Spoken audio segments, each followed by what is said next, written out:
After 3 years of restoration by the East Jerusalem Development Company, a tourist site has opened to the public beneath Damascus Gate in Jerusalem.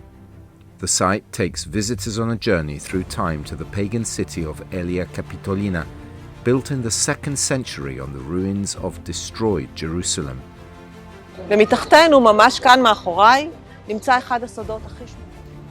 Right behind me is one of the city's best-kept secrets, the Roman Gate of Aelia Capitolina, built by Emperor Hadrian after the Bar Kokhba Revolt as a symbol of victory over Jerusalem.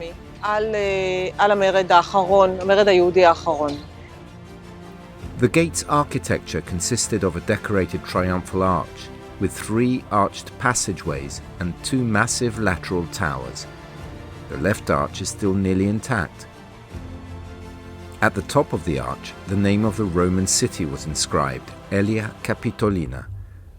The structure was monumental, about 42 meters wide, 20 meters high, and 10 meters thick.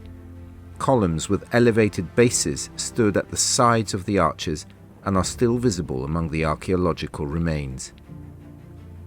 It served as the city's main entrance. Carts and goods passed through here along the main road. Nearby, customs officials collected entry taxes for the pagan city of Aelia Capitolina.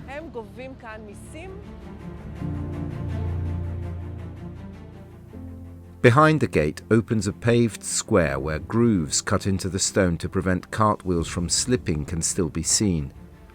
Also visible are etched squares used by Roman soldiers for games.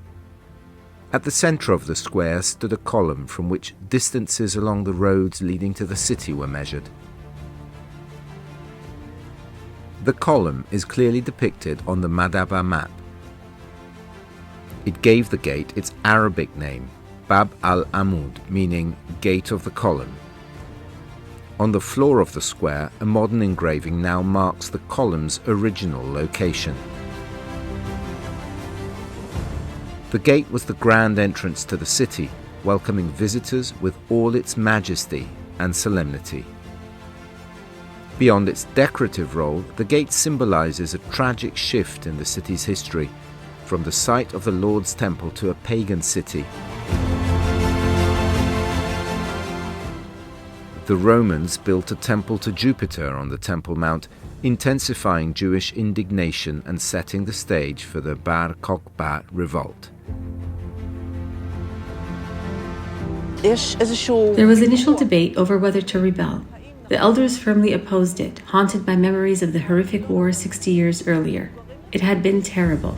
And also in the second Jewish revolt, revolt by Bar Kokhba, we know that Christians were present, but they were not in agreement with the other Jews. When the revolt broke out, the Christians informed the Roman commanders that they were not involved in the conflict. During the Bar Kokhba revolt, it's estimated that about 600,000 Jews were killed. Many others were enslaved, flooding the slave markets of the Roman Empire. By the end of the revolt, the price of a slave had dropped to the value of a single meal for a horse. The city's pagan face also emerged in the construction of a temple over Christ's tomb. Jerome, the famous theologian of the 4th, 5th century, he says that the pagans built the temple expressly against the Christians because they were covering the source of the faith, the tomb of Christ. Because the tomb of Christ was the memory of the resurrection of Jesus. Jews had only a minimal presence in Aelia Capitolina. Hadrian did not merely rename the city. Under Hadrian, a new province was founded, and this new province was called Syria-Palestina, instead of Judea.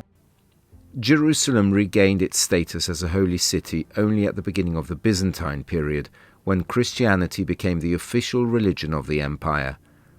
As for the gate of the pagan city, today it lies beneath Bab al-Amud, Damascus Gate, under the weight of holiness.